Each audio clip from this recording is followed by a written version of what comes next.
So COVID is not new to us anymore. And when I look back and I think about the most significant impact it's had at the beginning and how it's moved on, it's really been quite a few stages of it. So at the beginning, it was changing every day. It was completely a new situation every day. We are in several countries, so government regulations were not defined, and most governments also took some time to really understand how they would handle it. But the biggest impact was, of course, that almost 100% of our business closed overnight. And we are at the stage where most of it is now back open. Some bit is still not. And those could be FECs, some parts in India. And I think it's been a learning for us in every way, every country, every team. And more than anything else, it started with saying, how do we protect the business? How do we protect our people? What does this mean for the well-being of our people? So a very, very new situation. I think all of us really had, it's not something we'd ever wish on anyone again.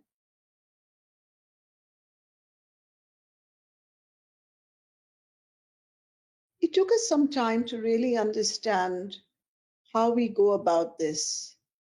But I think there were a few things we did which really made a difference. One of the first things we set up was a business continuity team.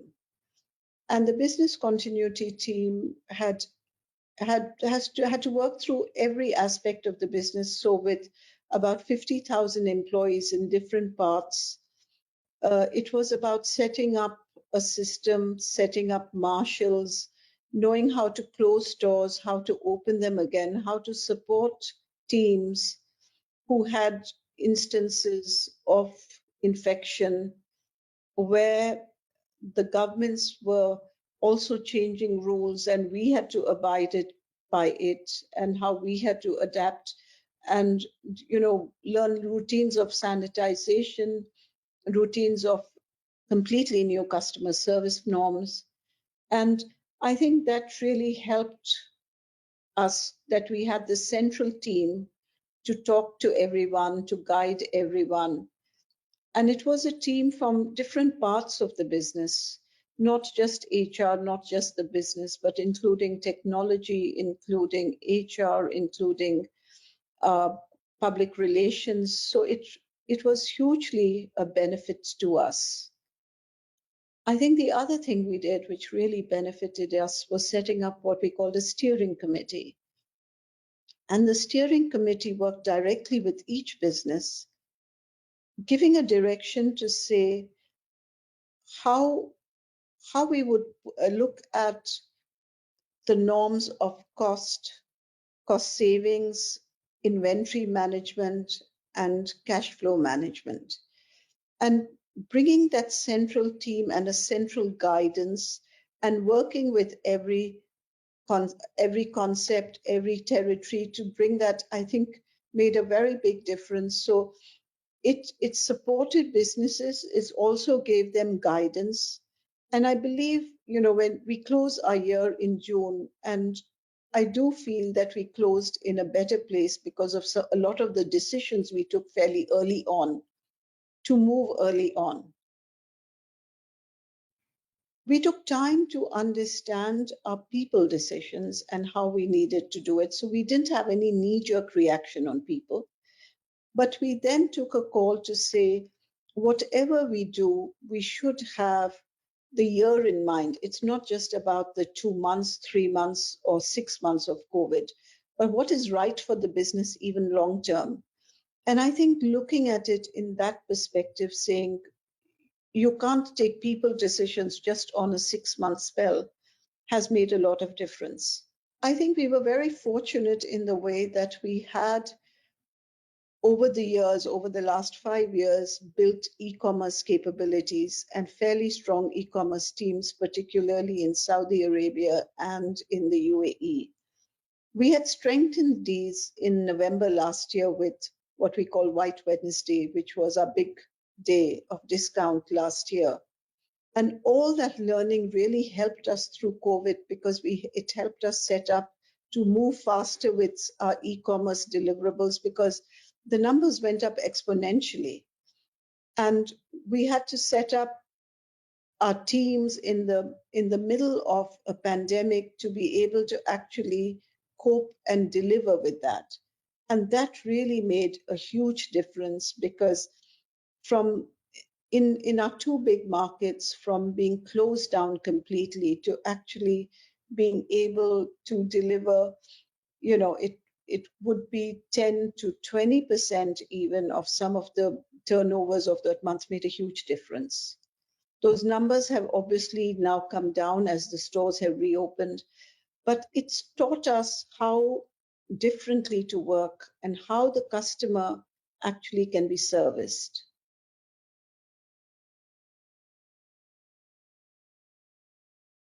When I look at COVID and we look at what's changed for us long term, and I think it really is about what the customer has changed, how the customer has changed long term.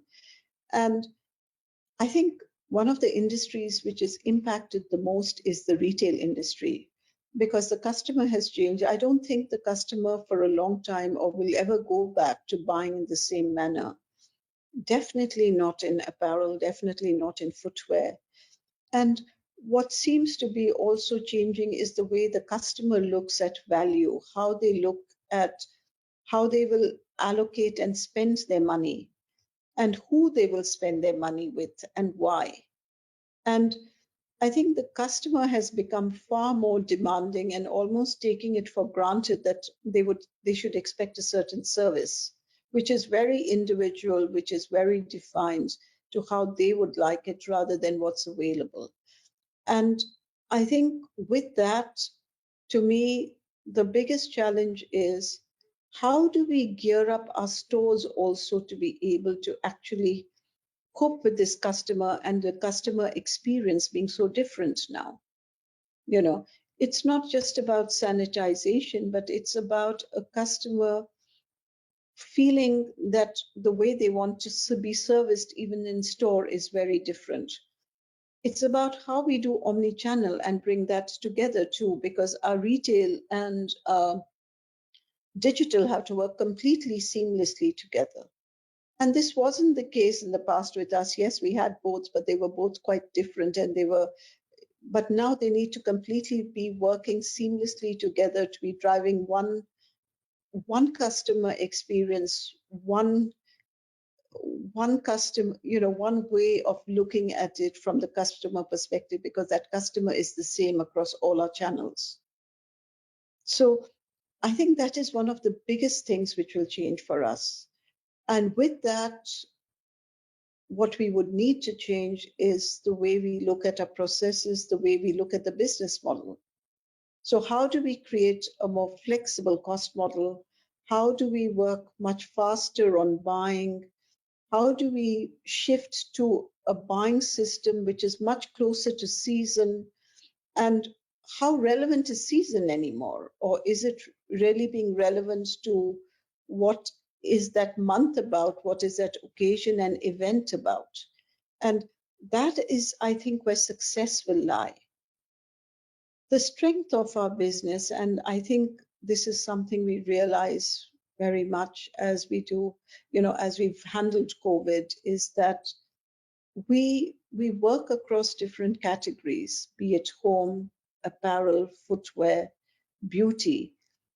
And that has been a real blessing as such, because when apparel suffered amazingly through COVID, home has done fairly well. And we are really grateful that actually we had, businesses which were ramping ahead and which actually were starting to feel the difference and feel a customer come back much faster, and to feel that the customer was demanding something from them and wanted them to come back faster. So it's been a very mixed experience for every business. I think The one business which in a lot of ways also benefited the most is we have a very small grocery business, which is a private label business. So, and that, because it is a value business and it's a new business actually, and this was the one business which was open through and through, really benefited from COVID because the customers realized our value difference, and we started gaining more recognition.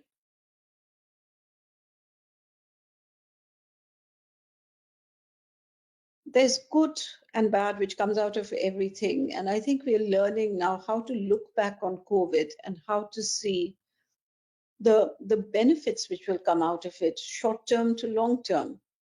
And I think long term, there are benefits to the business. There's also how individually, how you look at it. And when I look at it, I think what I really believe has helped us is that the culture with which we built our businesses, the strong ownership, and how the teams actually stepped up their ownership through a period where they couldn't even meet each other, through working as on a system with whether it was through Teams or Zoom calls or anything, but actually coming closer together to deliver in a very focused way.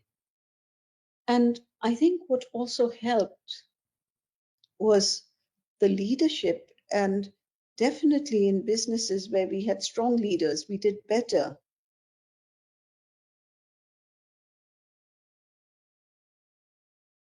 There's been a lot of learning to say that at the end of it, the business is about people, it's about customers, it's about people, and it's about leaders. And through every crisis, how that actually makes the difference.